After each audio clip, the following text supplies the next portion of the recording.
श्री कुबाजी महाराज भाग 2। संत सेवा की अनोखी रीति। श्री कुबाजी के बहुत से शिष्य हुए और उन शिष्य प्रशिष्यों की अनेक शाखाएं बढ़ी। आपके उपदेशानुसार सभी शिष्य प्रशिष्यों में साधु सेवा की ही विशेष रुचि रहती थी। संत सेवा की महिमा अपार है, इस रहस्य को प्रकट करके आपने दिखा दिया। एक दिन आपके यहाँ कई साधु संत पधारे। श्री कुबाजी ने पत्नी पूरी से कहा, इनके लिए रसोई बना लो। उसने कहा, मेरी तबीयत खराब है, मैं रसोई नहीं बनाऊंगी।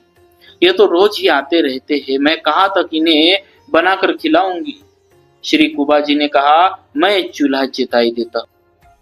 तू जब रोटी बनाने लगेगी तो संत कृपा से तेरी तबीयत बिल्कुल ठीक हो जाएगी। इस प्रकार बहुत कहने सुनने पर बाजरे के टिक्कर मोटी रोटी साधुओं के लिए उसने बनाई।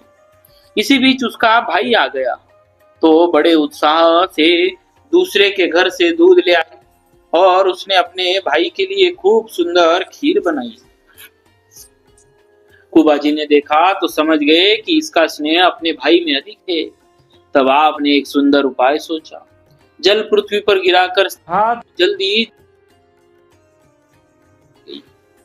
परंतु उसे भय था कि कहीं खीर साधु को न परोसते। जब तक वह गहरे कुएं से जल भरकर आए तब तक आपने खीर परोसकर साधुओं को खिला दी। कुबाजी की स्त्री जल्दी से जल लेकर आई और जब उसने साधुओं के आगे खीर देखी तो उसके शरीर में आग सी लग गई। अपने भाई के मुख की ओर देखने लगी। भाई भी उदास हो गया।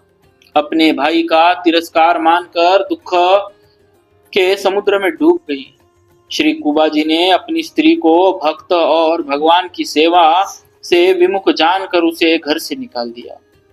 वह अपने भाई के साथ पीहर चली गई और उसने दूसरा पति कर लिया। दूसरे पति के यहाँ उसने कई लड़के और लड़कियां हुई। दूसरे पति के यहाँ उसके कई लड़के और लड़कियां हुई। कुछ दिन बाद अकाल पड़ गया। अब वह अपने बेटा बेटियों का पालन करने में असमर्थ हो गई। तब किसी दूसरी जगह जाने का विचार करने लगी जहां पेट भर सके, पर ऐसा स्थान नहीं मिला। तब बड़ी व्याकुलता हुई। अंत में लाचार होकर भूख से व्याकुल बालक बालिकाओं तथा उपपति के साथ में झिंतड़ा आई और श्री कुबाजी के द्वार पर पड़ गई तथा उसने अपना असह्य दुख रो रो कर सुनाया।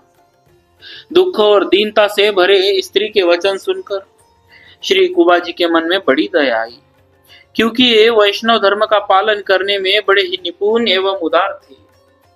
आपने उससे कहा, तू मेरे पति परमात्मा को देख जो मेरा तथा सभी जीवों का पालन कर रहा है, और अपने पति को देख जो अपनी स्त्री और बच्चों का पेट नहीं भर पा रहा, महान संकट में पड़ गया है। अतः अब तुम सब यही बाहर द्वार पर पड़े रहो और द्वार के सामने झाड़ू लगा दिया करो। तुम सबको भगवान का प्रसाद पाने को मिल जाया करेगा। श्री कुबाजी की महिमा और दया को देखकर वह रोने लग गई। जब तक अकाल का समय रहा तब तक श्री कुबाजी ने उन सबको भोजन वस्त्र दिया। जब सुकाल आ गया तब आपने उसे विदा कर दिया। वह भी अपने पति और बालकों को साथ लेकर चली गई। वह अपने मन में बहुत पश्चाताप कर रही थी, परंतु वह स्थान और वह सुख उसे अब कैसे मिल सकता था जहाँ नित्य संतों की सभा और सत्संग है, जहाँ रसमयी प्रेमा भक्ति का रंग छाया रहता है।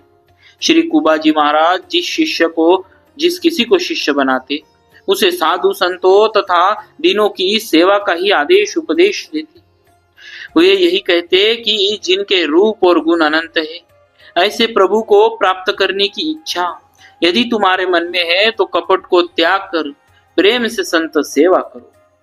श्री कुबाजी के यहाँ स्त्री के चले जाने पर संतों के आगमन और उनकी सेवा में वृद्धि हो गई, पर संतों की सेवा के लिए सेवकों की कमी थी।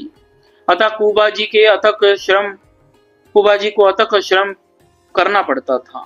तब अपने भक्तों की सेवा करने के लिए त्रिभुवन के स्वामी श्री रामचंद्र जी जानकी जी को सहित वैरागी का वेश बनाकर आए और श्री कुबा जी से बोले,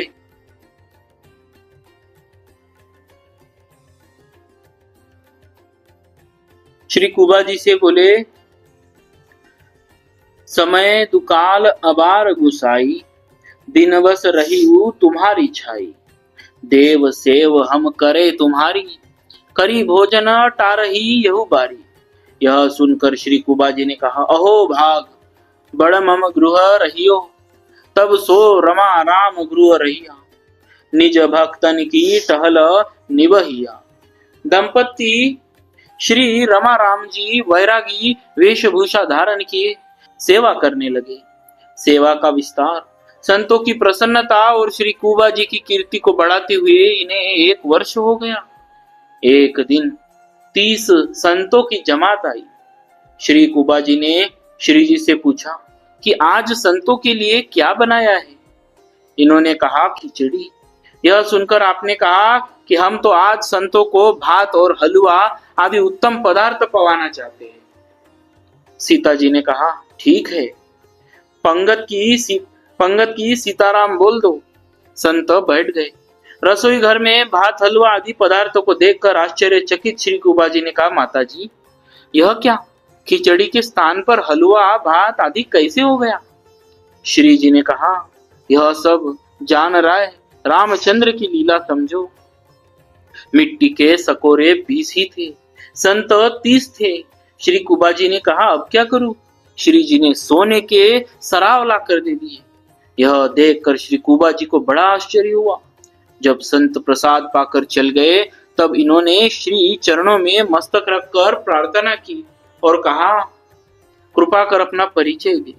तब श्री सीताराम जी ने प्रकट होकर निज रूप से श्री कुबा जी को दर्शन दिया और कहा कि तुम मेरे प्यारे भक्तों की प्रेम से सेवा करते हो। भक्तों से विमुख स्त्री का तुमने परित्याग किया। इस पर रीझ कर हम 1 वर्ष तक यहाँ रहे और हमने स्वयं संत सेवा की, क्योंकि हमें संत सेवा प्रिय है। ऐसा कहकर प्रभु श्री राम जी श्री सीता जी सहित अंतर्धान हो गए। इससे संत सेवा में इनकी निष्ठा और अधिक बलवती हो गई। ऐसे संत भगवंत थे हमारे भक्तराज श्री कुबा जी महाराज। बोलिए भक्तराज श्री कुबा जी महाराज की जय। भक्तवत्सल भगवान